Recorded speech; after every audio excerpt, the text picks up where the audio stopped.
Hi, the purpose of this short screencast is to try and demonstrate how to copy large files from your laptop to the network or from the network to your laptop. The first thing you do is log on to Citrix, which I've done here, and then open the Files and Folders window.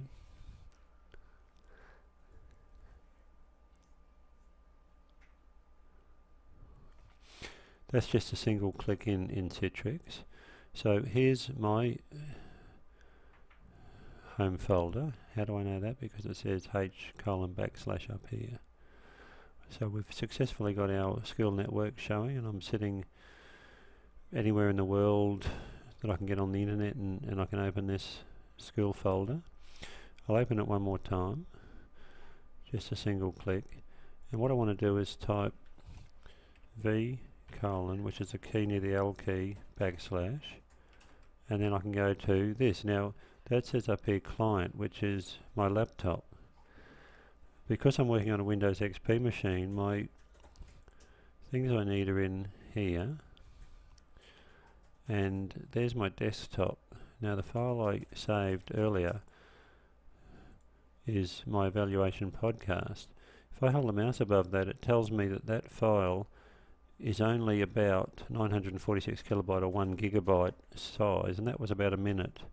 So when I tape or record 1 minute of voice in Audacity and save it as an MP3 or export it as an MP3, I'm ending up with about 1 megabyte of file. So if you're doing about a 4-minute podcast for your evaluation, then it should be maybe 4 megabyte. It depends on what you're putting in it. If you have some background sound and things, it'll be larger.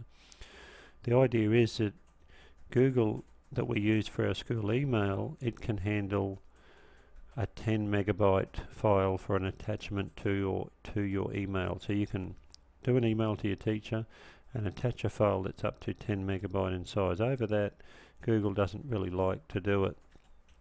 So that's what this demonstration's meant to do now, show you how to copy those larger files back up to the network, rather than email your teacher and say, "Oh, sir, the email program's not letting me email this."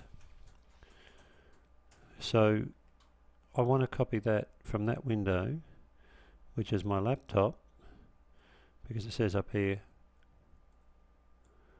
desktop on the client. There's the client, the V drive. I want to copy that up to this window, the home folder. So I can just drag and drop it. Are you sure you want to copy that? Yes, I do. It might ask you to allow or deny this, to allow this to happen for security reasons. If I don't want it there, I can go edit, cut it out of there, and I can put it into this tech folder, or I can put it into the one called student work and go edit, paste. And so it's copied that file in, milliseconds. It hasn't even taken a second to copy a 1 megabyte file from my laptop to the network. Because in Korea here, we're very, very fortunate with the speed of our internet networks. If you have trouble finding the file on your laptop, here I knew where I was looking for it on the desktop. If you have trouble finding, you have a search feature in your operating system, or see your teacher and just ask them to show you how to find that particular folder as far as what we call the path. This here, this big long lot of letters here, v:\/ documents and settings / Jared / desktop, that's called the path. Thanks for listening.